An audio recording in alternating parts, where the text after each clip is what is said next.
semuanya, perkenalkan aku Andrean dengan NIM 2511212019. Aku Karisma Zahra dengan NIM 2511211015 dan aku Mia Apriani dengan NIM 2511212033. Jadi, kami di sini ingin melakukan wawancara terhadap Sebuah UMKM yang ada di lingkungan kampus. Nah, jadi lingkungan kampus yang kami ambil adalah di wilayah asrama, tepatnya di BISI. Kami ingin melakukan wawancara terhadap UMKM fotokopi di lingkungan BISI ini. Nah, ternyata bapaknya udah lama loh menjalankan bisnis di BISI ini.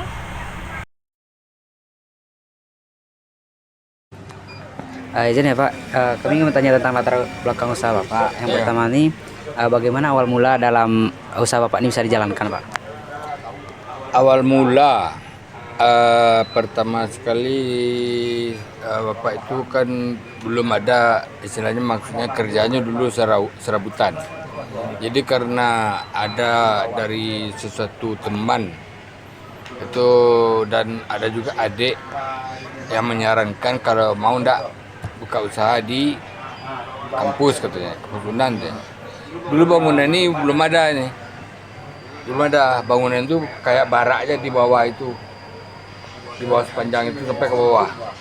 Jadi barak tuh nggak boleh dibangun dengan permanen. Nah, jadi gitu. Jadi dulunya asrama-asrama ini cuma asrama yang ada asrama ini satu, RPX satu. Itu asrama hijau satu. Itu asrama yang baru ada. Jadi orang banyak buka makanan. Jadi Bapak buka fotokopi dan ATK. Kenapa Bapak pilih kemarin fotokopi Pak? Kenapa nggak langsung makanan aja Pak? Karena ya sama-sama kita tahu lah, di kampus kebutuhan bukan makan aja. Baik, mereka perlu memperbanyak arsip, memperbanyak itu fotokopi ini, fotokopi itu, dan beli-beli buku, beli apanya kan, beli ATK. Jadi itu makanya dibuka fotokopi. Oh iya Pak. Pertanyaan selanjutnya Pak, kok usaha Bapak ini dikelola secara mandiri atau kerjasama gitu Pak? Mandiri. Mandiri Pak. Ya. Eh, apa alasan Bapak? Bentar ya Pak. Untuk target pasar dari produk dan jasa yang Bapak taruh ini untuk apa? Untuk mahasiswa aja atau untuk semua orang itu Pak? Yang namanya suatu badan usaha, apapun isinya, kalau khusus Bapak ATK itu dijual atau disediakan bagi seluruh yang membutuhkan, apakah itu dari SD, SMP, SMA sampai mahasiswa.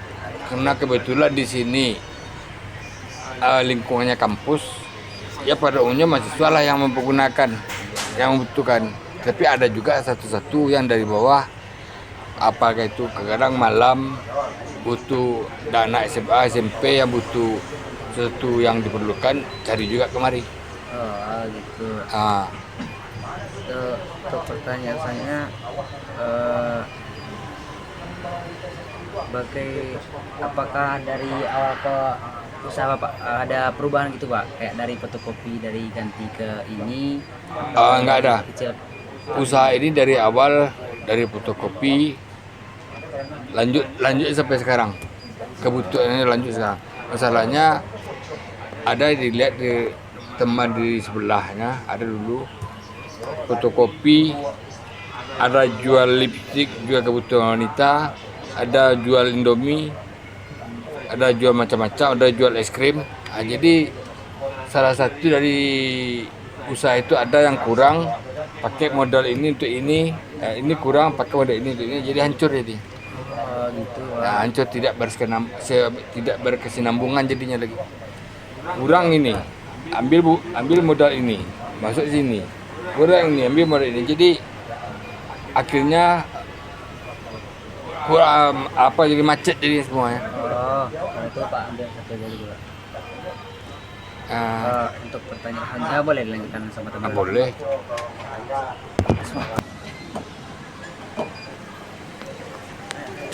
Izin melanjutkan Pak.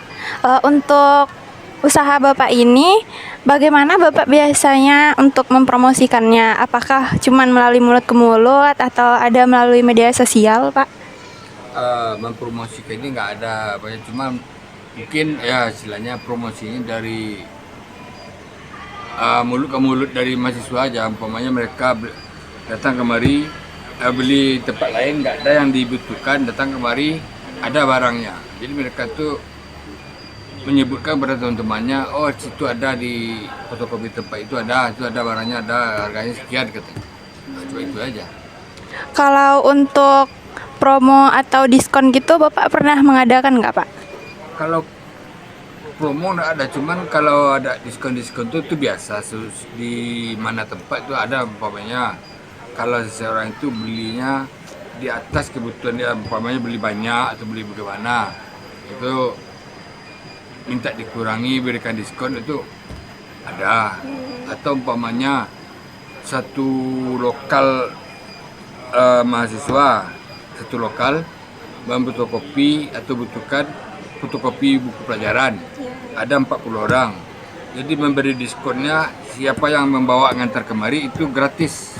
Oh berarti yang Berikan gratis kepada si yang satu orang itu aja gitu Pak? Ya, Oh. itulah cara apanya. Kalau untuk pengelolaan keuangannya itu Bapak biasanya dicatat atau gimana Pak?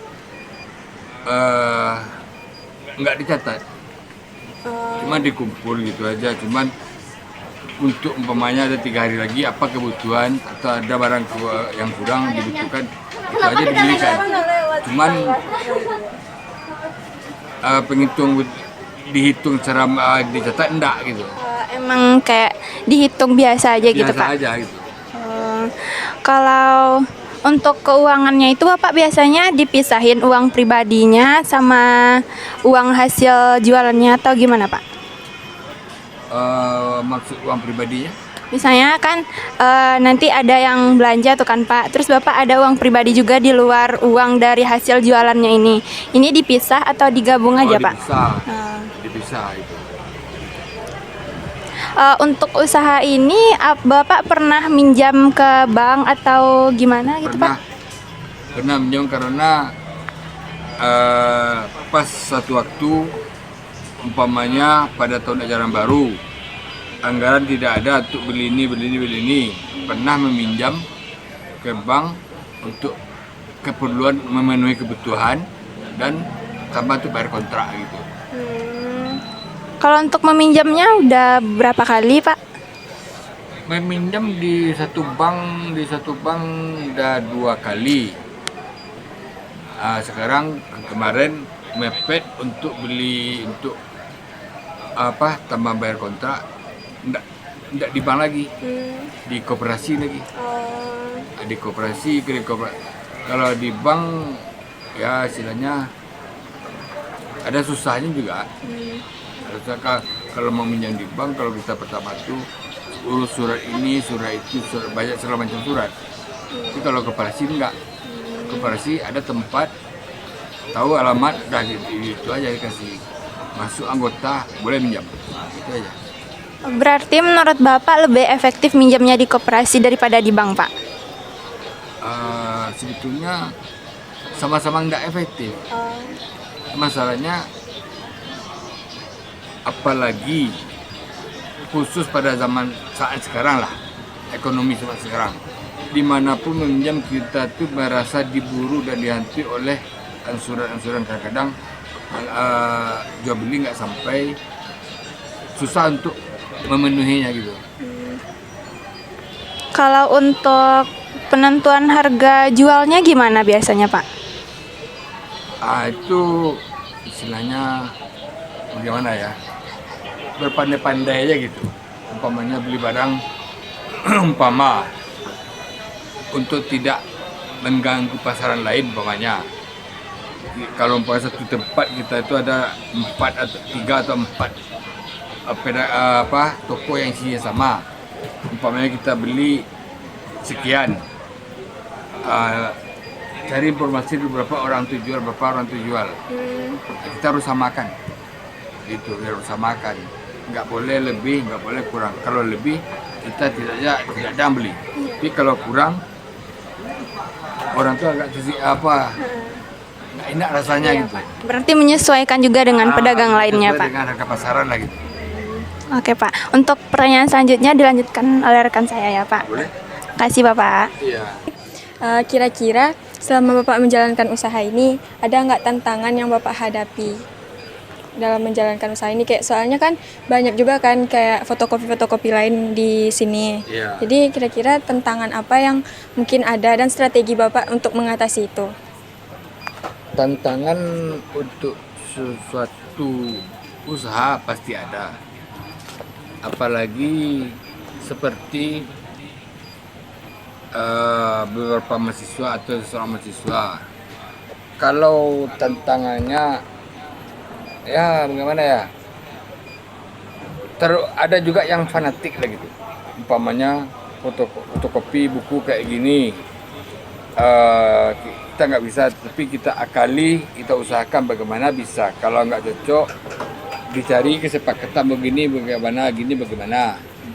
Nah, kalau sama-sama cocok, oke dilanjutkan. Setelah itu tantangannya, kalau sesuatu barang untuk saat sekarang, untuk saat periode nanti pasti beda. Tergantung permintaan dan keinginan dari seniornya. Seniornya, oh kayak ini lagi, buku itu, buku ini. Jadi yang lamanya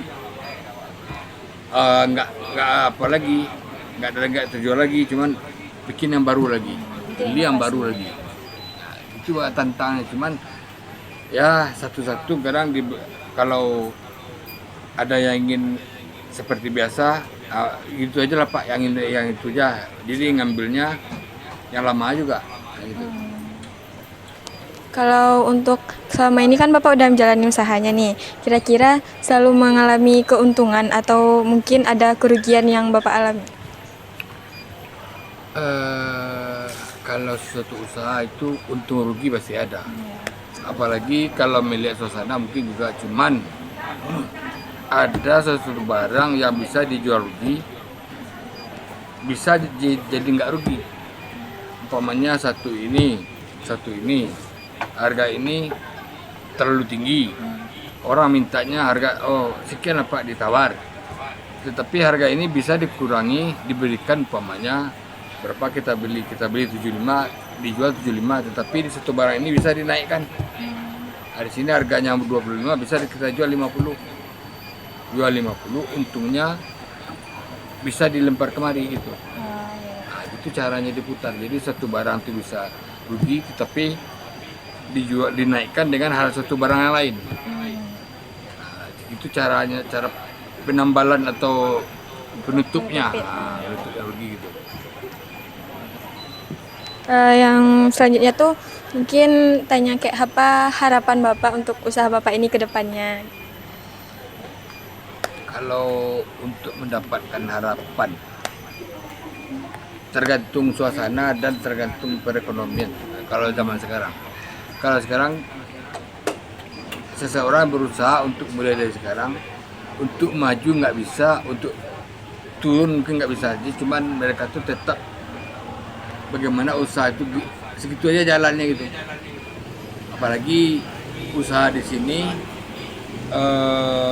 yang kita harapkan cuman mahasiswa doang, nggak ada yang umum yang lain. Jadi isi dagangannya cuma itu aja. Nah, ini cuma berkembang. Kalau untuk berkembang nggak bisa. Berarti nggak ada kayak buat mau buka cabang baru atau emang ini udah ini aja gitu dijalanin selanjutnya. Gitu aja. Dan lagi tergantung kalau seperti Bapak usia udah berapa, nggak mungkin ditambah lagi, makin repot lagi jadi. Iya.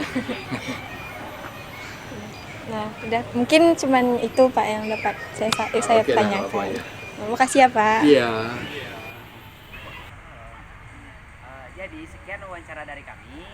Kami akhiri dengan Assalamualaikum warahmatullahi wabarakatuh.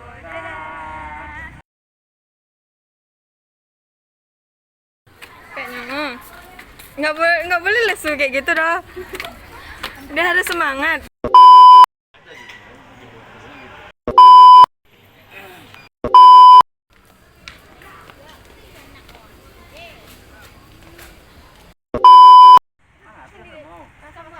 Oke. Dadah ya.